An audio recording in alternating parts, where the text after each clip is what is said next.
Total मोबाईलद्वारे करताय, बरोबर ना? आतापर्यंत तुम्ही ऐकलाय, ऐकून शांत बसलाय.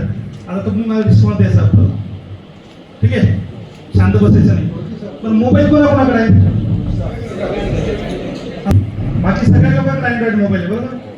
पण आपण जो अँड्रॉइड मोबाईल वापरतोय तो सुरक्षित आहे का? सुरक्षित आहे का तो मोबाईल? नाही, बरोबर? तर सायबर जो क्राईम आहे, सायबर क्राईम हा फक्त एक पैसे जाण्यापुरती मर्यादित राहिलेला नाहीये. तर सायबर क्राईम हा एक जीव घेण्यासारखा प्रकार झालेला आहे सध्याच्या कंडिशनला. कारण काय होतं की पहिले OTP यायचा, OTP दिल्यानंतर बँकेतून खात्यातून पैसे जायचे, इतपत सायबर क्राईमची व्याप्ती होती. पण आता हळूहळू दिवसेंदिवस सायबर क्राईमची व्याप्ती ही खूप मोठ्या प्रमाणात म्हणजे हे झालेली आहे, जीव घेण्यापर्यंत गेलेली आहे. एखादा आता सगळेच लोक सोशल मीडियाचा पुरेपूर वापर करतात, बरोबर ना?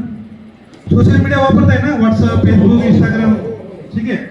तर सोशल मीडियावर काय होतंय आता, पूर्वीच्या काळामध्ये आता हे जे जुने पोलीस पाटील त्यांना माहिती आहे की एखादा दोन आपसामध्ये भांडण झाले की त्या ठिकाणी शिवाय गाळ व्हायची, त्या ठिकाणी मारामारी व्हायची, विषय संपून जायचा, बरोबर ना?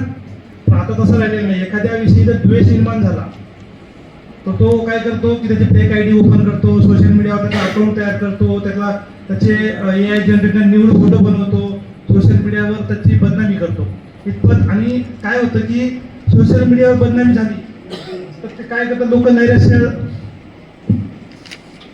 पूर्ण हे होऊन जातात, म्हणजे असं डिमोरल होऊन जातात आणि सुसाईड पर्यंत जातात. तर काही लोक हनी ट्रॅपमध्ये फसतात. हनी ट्रॅप माहिती सगळ्यांना?